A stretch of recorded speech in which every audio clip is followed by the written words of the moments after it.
चलिए है स्टूडेंट। चलिए फिर एक बार, केमिस्ट्री से लगता है डर तो है ना अपना हलचल सर। तो चलिए फिर एक क्वेश्चन है कि शून्य कोटि की अभिक्रिया से आप क्या समझते हैं। इसके लिए वेग स्थिरांक का व्यंजक प्राप्त करना है, या अथवा कहेगा कि शून्य कोटि की अभिक्रिया के लिए वेग समीकरण का अवकलित रूप प्राप्त कीजिए। इंपॉर्टेंट क्वेश्चन है, दम यही आएगा, है ना। यही क्वेश्चन आएगा आपका बोर्ड में, और नहीं आप वीडियो देख कर जाइएगा, बहुत ही पछताइएगा, काश एक बार देख लेते, है ना। तो देखिए सबसे पहला तो क्वेश्चन उठता है कि शून्य कोटि की अभिक्रिया से आप क्या समझते हैं। तो यहाँ देखिए आंसर दे रहे हैं, लिखेंगे शून्य कोटि के अभिक्रिया, अभिक्रिया लेकर डैश दे दीजिए। बोलना है वैसी रासायनिक अभिक्रिया, वैसी रासायनिक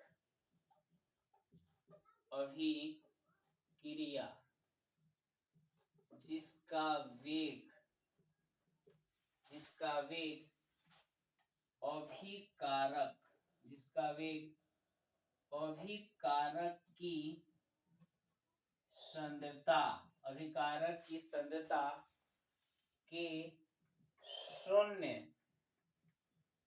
घातांक के समानुपाती होता है, समानुपाती होता है, उसे शून्य कोटि की अभिक्रिया कहते हैं। शून्य कोटि की अभिक्रिया कहते हैं। देखिए 2 नंबर में भी क्वेश्चन ही करेगा केवल कि शून्य कोटि की अभिक्रिया से आप क्या समझते। तब बोलना है कि वैसी रासायनिक अभिक्रिया जिसका वेग जो है अभिकारक की सांद्रता के शून्य घातांक के क्या होता है, समानुपाती होता है, उसे हम लोग शून्य कोटि की अभिक्रिया कहते हैं। इसका एग्जाम्पल याद रखना है, एग्जाम्पल इंपॉर्टेंट है। H2 प्लस Cl2 बनाता है, इसमें सनलाइट देना है, सनलाइट की उपस्थिति में अभिक्रिया जब कराते हैं तो बनता है HCl। अगर हम AgBr को सनलाइट देते हैं, सनलाइट, तो यहाँ Ag प्लस Br2 में टूट जाता है, या N2 प्लस H2 यहाँ देना Fe प्लस मोलिब्डेनम, तो अमोनिया प्राप्त होता है। तो यह जो एग्जाम्पल है वह शून्य कोटि के अभिक्रिया के लिए एग्जाम्पल है। अब देखिए कह रहा है शून्य कोटि की अभिक्रिया से आप क्या समझते हैं। तो शून्य कोटि की अभिक्रिया में हमने क्या बताया कि अगर मान लेते हैं कोई R क्या है, कोई R अभिकारक है, प्रतिफल P हुआ, तो यहाँ हम रेट जो इसका लिखेंगे, रेट जो होगा अभिकारक की सांद्रता, तो अभिकारक की सांद्रता को हम लोग बड़ी क्वेश्चन के अंदर डिनोट करते हैं। अभिकारक की सांद्रता जो होता है वह शून्य घातांक के क्या होता है, समानुपाती। शून्य घातांक के क्या होता है, समानुपाती होता है। अर्थात यहाँ हम लिख सकते हैं कि इसका जो रेट होगा, इसका R समानुपाती N2 के पावर क्या होगा 0 इंटू H2 के घात क्या होगा 0। समानुपाती हटाने के लिए K आता है, क्या आता है K, जिसको वेग स्थिरांक। इसकी कोटि क्या हो गया, कोटि बराबर शून्य। तो याद रखना है शून्य कोटि की अभिक्रिया से आप क्या समझते हैं। तो बोलना है वैसी रासायनिक अभिक्रिया, वैसी रासायनिक अभिक्रिया जिसका वेग, यहां से देखिए वैसी रासायनिक अभिक्रिया जिसका वेग, वेग यानी दर, जिसका वेग अभिकारक की सांद्रता के शून्य घातांक के क्या होता है, समानुपाती होता है, उसे शून्य कोटि की अभिक्रिया कहते हैं। अब देखिए इसका व्यंजक आपसे पूछा है, क्या पूछा है, व्यंजक भी पूछा है। तो हम यहाँ व्यंजक लिखेंगे, क्या लिखेंगे, व्यंजक। तो चलिए व्यंजक देखते हैं। तो व्यंजक का शून्य कोटि के लिए तो मान लेते हैं R कोई अभिकारक है, प्रतिफल P हुआ।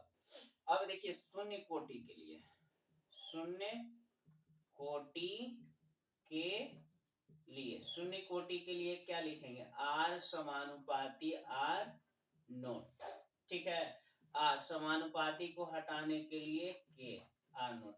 बताइए अब आर बराबर क्या होगा के, क्योंकि आर नोट जिसके पावर शून्य होता है उसका वैल्यू कितना होता है 1। ऐसे कि शून्य कहता है कि हम जेकरा पर चढ़ जाऊ ना 1 बना दो, तो यहाँ 1 के गुना 1 इक्वल टू के।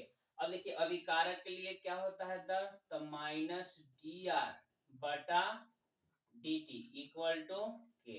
अब देखिए माइनस को और डी टी को पार्टी भेजिए तो डी आर बचा, अब माइनस के और डी टी। अब क्या करेंगे, दोनों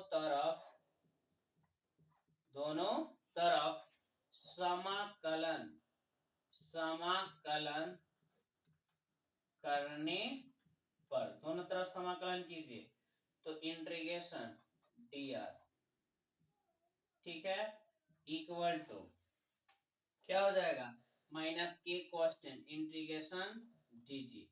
बताइए डी आर के क्या होगा, तो केवल आर होगा, क्या होगा आर, इक्वल टू माइनस के डी टी के टी प्लस सी, समीकरण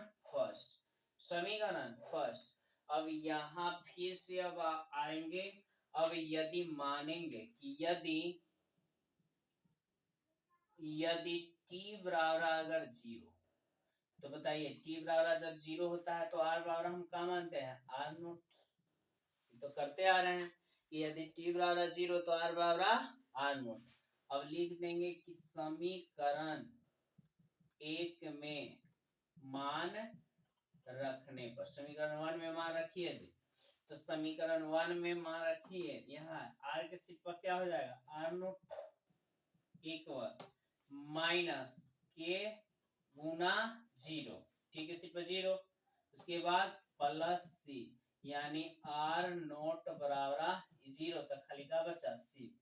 अब लिखेंगे जहां यहाँ लिख सकते हैं जहां सी क्या है, समाकलन गुणांक, सी समाकलन गुणांक होता है। अब देखिए अब लिखेंगे समीकरण, फिर समीकरण 1 में सी का मान रखने पर, समीकरण 1 में, तो 1 क्या है, यहाँ उतार लीजिए, आर बराबर माइनस के टी प्लस सी रखिए, आर जस के 10 माइनस के टी प्लस सी, सी के सीट पर बोलिए आर नोट। बताओ इपटी माइनस इपटी प्लस, क्या होगा, प्लस होगा, यानी कि के टी बराबर आर नोट, इपटी प्लस तो पटी माइनस।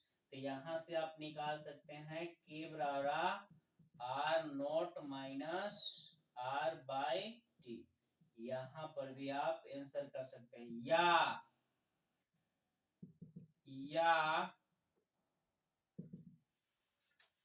यहां से टी का निकालेंगे तो आर नोट माइनस आर बटा के, या यहां पर आंसर आप कर सकते हैं, या इसको एक और लिख सकते हैं, यहाँ इसको एक्स मान लीजिए, टी बराबर एक्स बटा के, यहाँ पर भी आंसर कर सकते हैं, या टी बराबर टी समानुपाती एक्स, इतना आप कर दीजिए, यही आपका व्यंजक प्राप्त हो गया।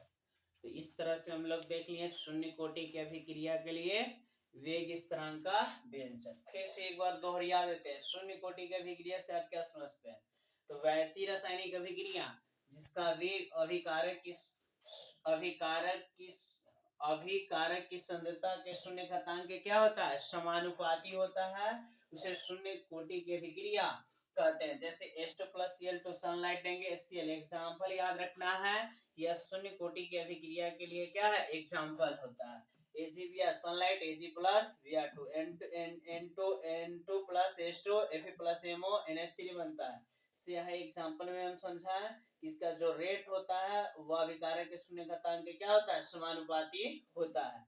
व्यंजक देखेंगे, शून्य कोटि के लिए असमानुपाती आर नोट, तो यहाँ समानुपाती हटाने के लिए क्या आता है, आर नोट यानी 1, अभी कारक के लिए होता है minus D R by D T equal to के।